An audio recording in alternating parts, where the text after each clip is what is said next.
Hello बच्चों, let's read this question. So this question say a long spring when stretched by x centimeter has a potential energy U. On increasing the stretching to nx centimeter, the potential energy stored in the spring will be. Option A is U by n, option B is n times U, option C is n square U और D option है U by n square. Okay, तो चलिए बच्चों अब हम इस question को start करते हैं. तो देखिए बच्चों इस क्वेश्चन का की कॉन्सेप्ट आप क्या लिख सकते हैं. The key concept of this question, इस क्वेश्चन का की कॉन्सेप्ट आप क्या लिख सकते हैं. यहाँ पर हमें बताना है कि the potential energy stored in the spring will be. Okay, हमें क्या बताना है, पोटेंशियल एनर्जी पर आपका जो आपकी स्प्रिंग पर स्टोर्ड पोटेंशियल एनर्जी उस पर आपका क्या चेंज आएगा. ओके, तो the key concept of this question can be written as our potential energy. क्या लिख सकते हैं आपका, potential energy is the key concept of this question. और पोटेंशियल एनर्जी ऑफ स्प्रिंग लिख लेंगे. Okay, potential energy of spring is the key concept of this question. Okay, तो देखिए बच्चों पोटेंशियल एनर्जी ऑफ स्प्रिंग होता क्या है. देखिए मान लीजिए आपकी कोई स्प्रिंग है, this is a spring. Okay, ये स्प्रिंग क्या देखिए आपकी इक्विलिब्रियम पोजीशन पर है.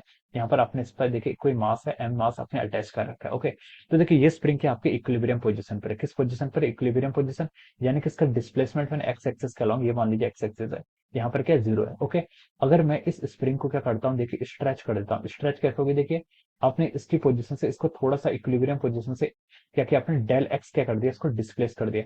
डेल एक्स अगर हम इसको डिस्प्लेस कर देते हैं तो जो इसकी पोटेंशियल एनर्जी होती है उसका हम लिखते हैं हाफ के इंटू डिस्प्लेसमेंट का स्क्वायर. डिस्प्लेसमेंट कितना है, डेल एक्स का स्क्वायर. ओके, ये डिस्प्लेसमेंट का स्क्वायर होता है. ओके, तो इस तरीके से क्या आती है, पोटेंशियल एनर्जी ऑफ स्प्रिंग को हम लिखते हैं. ओके, अब क्वेश्चन में क्या बोला उसने, देखिए a long spring when stretched by x centimetre has a potential energy U. उसकी पोटेंशियल एनर्जी कितनी है आपकी, यू है. ओके, तो देखिए पोटेंशियल एनर्जी को हम कैसे लिख सकते हैं, हाफ इंटू के इंटू डिस्प्लेसमेंट का स्क्वायर. डिस्प्लेसमेंट क्या है आपका, एक्स का स्क्वायर. देखिए यहाँ पर हम सीजीएस सिस्टम का यूनिट कर रहे हैं. ओके, सीजीएस सिस्टम का यूनिट, सीजीएस यूनिट का हम यहाँ पर यूज कर रहे हैं. ओके, जो आपकी के की डायमेंशन होगी ये भी क्या होगी आपकी, डाइन पर सेंटीमीटर होगी. क्या होगी, डाइन पर सेंटीमीटर. ओके, तो देखिए इसकी पोटेंशियल एनर्जी यहाँ पर इतनी होगी. ओके, अब जब इसकी पोटेंशियल एनर्जी यू थी, जब इसका डिस्प्लेसमेंट क्या था, एक्स था.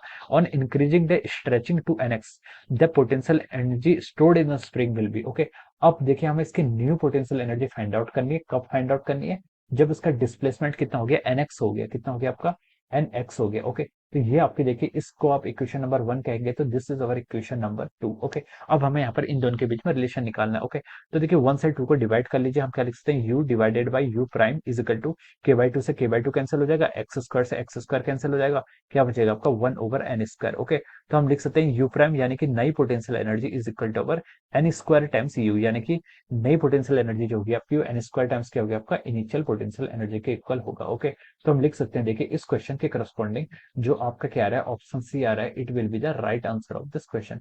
क्या लिख सकते हैं इस क्वेश्चन का, आपका option C is the correct answer of this question. इस क्वेश्चन का आपका ऑप्शन सी क्या हो जाएगा, आपका करेक्ट आंसर हो जाएगा. Okay, so I hope you all understood this concept. All the best and thank you.